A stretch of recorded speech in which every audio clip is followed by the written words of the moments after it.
आजचा दिवस महत्त्वाचा आहे कारण आज पंतप्रधान नरेंद्र मोदी यांची प्रचार सभा सुद्धा होणार आहे। दुसरीकडे सुनेत्रा पवार आज आपला कन्हेरी मारुतीच्या दर्शनानं प्रचाराचा नारळ सुद्धा वाढवतील। तर तिथं महायुती ज्या काही जागांचा तिढा आहे तो तिढा देखील आज सुटण्याची शक्यता वर्तवली जाते। या सगळ्या घडामोडींवर लोकशाही मराठीची सुद्धा नजर असणार आहे। पण आज आघाडीची वर्तमानपत्र काय हेडलाइन्स तुमच्यासाठी घेऊन आलेत ते सुरुवातीला पाहूया लोकसत्ताची हेडलाईन काय आहे। तर लोकसत्तानं 62.37% मतदान असं म्हणत पहिल्या टप्प्यात किती मतदान झालं हे सांगत पहिली हेडलाईन केलेली आहे। 62.37% मतदान झालेले पहिल्या टप्प्यात 2019 पेक्षा अर्थातच 7% मतांची घसरण झालेली आहे। मतांच्या टक्केवारीत घट झाली आहे। उष्णतेची लाट असूनही शुक्रवारी लोकसभा निवडणुकीच्या पहिल्या टप्प्यात 62.30% मतदान झालं। महाराष्ट्रातील 5 मतदारसंघांमध्ये सरासरी 57.82% मतदानाची नोंद झाली आहे। 2019च्या निवडणुकीमध्ये लोकसभा पहिल्या टप्प्यामध्ये 70% मतदान झालं होतं। त्याच्या तुलनेत 60% कमी मतदान झालेले आहे।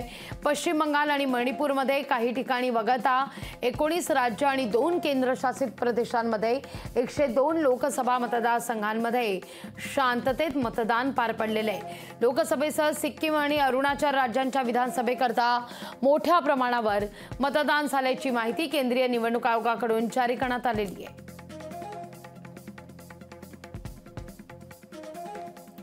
आता महाराष्ट्र टाइम्सनं काय हेडलाईन केलेली आहे ते सुद्धा आपण पाहूया। तर महाराष्ट्र टाइम्सची हेडलाईन आहे, दुसरी हेडलाईन आहे, खरं तर फार इंटरेस्टिंग आहे। भुजबळ यांची माघार नाशिक शिवसेनेकडे का यावर मात्र प्रश्नचिन्ह ठेवलेलं आहे। नाशिक मतदारसंघातील उमेदवारीच्या स्पर्धेतून स्वतःहून माघार घेऊन राष्ट्रवादी काँग्रेसचे ज्येष्ठ नेते छगन भुजबळ यांनी महायुतीच्या घटक पक्षांना अधिकृत उमेदवार निवडण्याच्या संकटातून सोडवलंय। मात्र भुजबळांसारख्या लढवय्या नेत्यानं अशी सहजासहजी शस्त्र खाली का टाकली अशी चर्चा आता सुरू झालेली आहे। गेल्या 15 दिवसांपासून सुरू असलेल्या उमेदवारीचा तिढा आपल्या पुरता तरी सोडवण्याचा भुजबळांनी प्रयत्न केला असल्याचं महाराष्ट्र टाइम्समधून स्पष्ट करण्यात आलेलं आहे।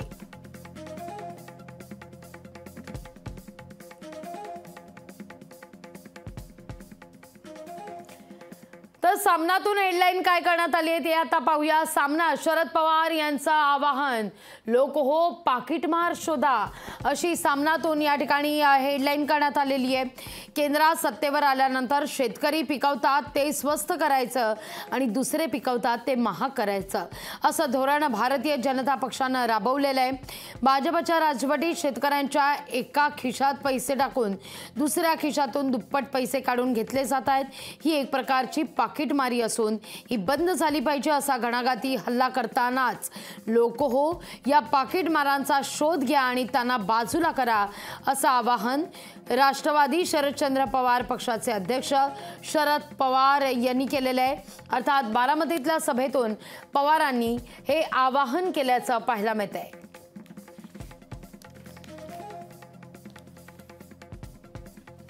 गुजरात समाचारनं काय हेडलाईन केलेली आहे तर गुजरात समाचारनं पंतप्रधान नरेंद्र मोदी यांचं वाक्य धरून ही हेडलाईन करण्यात आलेली आहे। आणीबाणी लादण्याची काँग्रेसची मानसिकता बदललेली नाही हे पंतप्रधान नरेंद्र मोदी यांचं वक्तव्य आणि हीच गुजरात समाचारची आज हेडलाईन आहे। वर्धा आणि अमरावतीमध्ये पंतप्रधानांचा निवडणूक प्रचार सध्या सुरू आहे आणि यात पंतप्रधान नरेंद्र मोदी यांनी हा हल्लाबोल केलेला आहे। महाराष्ट्रातील वर्धा आणि अमरावती इथल्या भाजप उमेदवारांच्या प्रचाराकरता पंतप्रधान नरेंद्र मोदी आले होते आणि त्यावेळी त्यांनी काँग्रेसला टोला लगावलेला आहे। मोदींनी निवडणूक सभेमध्ये किंवा प्रचार सभेमध्ये आणीबाणी लादण्याची काँग्रेसची मानसिकता बदललेली नाही। विरोधी गटाला भारताच्या विकासाची कल्पना नाही चांगलाच हल्लाबोल चढवल्याचं पाहायला मिळत आहे।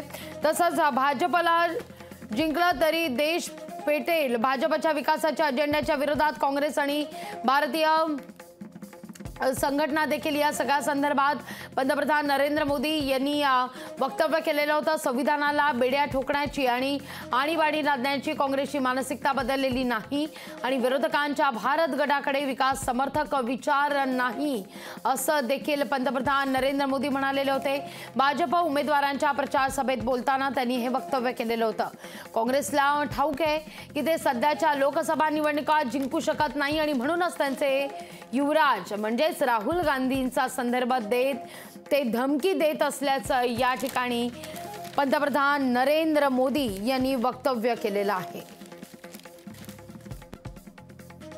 आता पाहूया टाइम्स ऑफ इंडियानं काय हेडलाईन केलेली आहे तर पृथ्वी एकट्या माणसाची नाही, कोणत्याही परिस्थितीत जंगलं वाचलीच पाहिजेत असं सुप्रीम कोर्टानं म्हटलेलं आहे आणि हीच टाइम्स ऑफ इंडियाची आजची हेडलाईन असल्याचं पाहायला मिळते।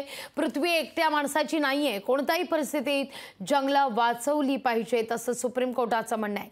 सर्वोच्च न्यायालयानं निर्णय दिलेला आहे की संविधानाच्या कलम 48 अंतर्गत पर्यावरणाचं संरक्षण आणि जंगलं आणि वन्यजीवांचं रक्षण तसंच नागरिकांच्या जीवनाच्या अधिकाराशी थेट संबंध आहे आणि देश वाचवण्याकरता सरकारनं संरक्षण देण्यास सांगितलेलं आहे। वृक्षांना जंगलांना संरक्षण द्यावं असं आता सुप्रीम कोर्टानं म्हटलेलं आहे।